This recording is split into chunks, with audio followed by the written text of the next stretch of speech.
हरे कृष्णा सज्जनों, मेरा नाम साधना है और मैं उत्तराखंड के केदार घाटी से हूँ। सज्जनों, मैं अपने साथ हुई भगवान की लीलाओं का अनुभव आपके साथ साझा करती हूँ।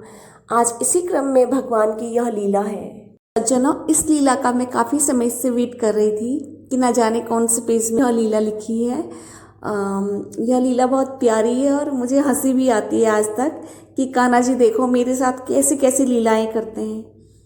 यह लीला 20 दिसंबर 2021 की है और दिन है सोमवार। समय है 5:50 प्रातःकाल का।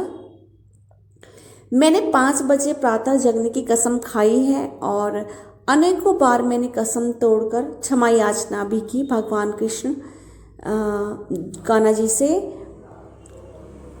जिनको कि मैंने दादू भी बना रखा है।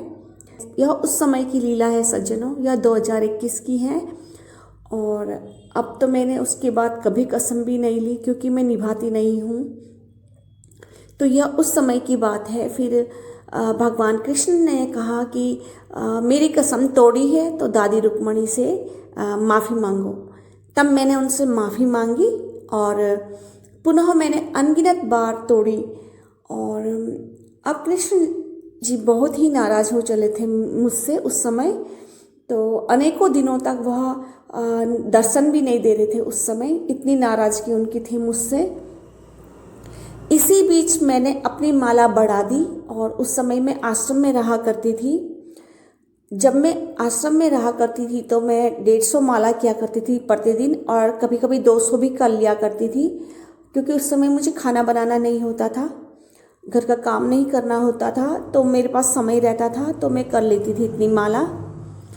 तो आश्रम से चले जाने के बाद घर का काम, खाना सब ये मेरे पास आ गया।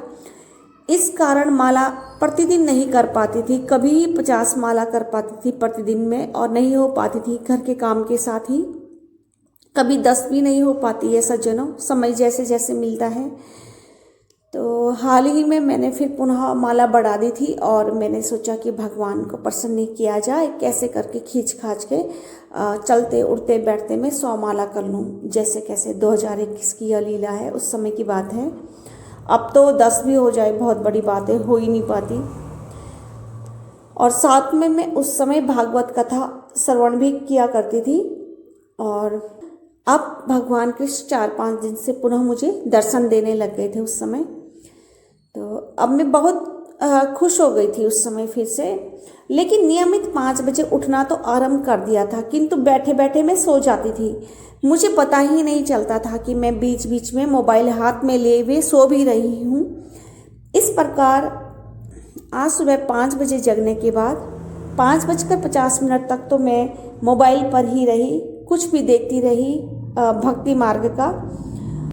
तभी 5:50 पर मेरी आंख लग गई। तभी मेरा हाथ एक अदृश्य शक्ति ने, दाहिना हाथ उठाकर किसी अदृश्य शक्ति ने खौलते गर्म पानी के पतीले में डाल दिया। मैंने बौखला कर एकदम से उस पतीले से अपना हाथ बाहर निकाला। मेरा हाथ जला तो नहीं, किंतु यह मेरे अंदर खौलते पानी से भय पैदा करने की लीला थी। यह सब दर्शन में हो रहा था कान्हा जी की, ताकि मैं फिर न सोऊं। मैं सुबह से हंसी जा रही हूँ कि मेरे कान्हा जी के दिमाग में क्या क्या आता है मेरे लिए। मैं आश्चर्य में भी पड़ी हूँ कि कान्हा जी मेरे लिए, मुझ जैसे तुच्छ के लिए, जो कि झूठी कसम खाने वाले का भी हाथ नहीं चलाया, सिर्फ भय पैदा किया, कितना प्यार करते हैं कान्हा जी मुझे। ऐसा मैं सुबह से सोच रही हूँ कि, और दिन भर मैं हंसती रही कि कान्हा जी ने देखो मुझे कैसे डराया कि ऐसे तो ये जगेगी नहीं, मैं इसे डरा के ही जगाता हूँ। तो जब मैं बौखला करके एकदम से जगी तो मैं उसके बाद बहुत हंसी कान्हा जी को देखी कि देखो ना क्या क्या लीलाएं इनके दिमाग में मेरे लिए आती हैं। इन्हीं शब्दों के साथ हरे कृष्णा, हरि बोल, जय श्री राधे।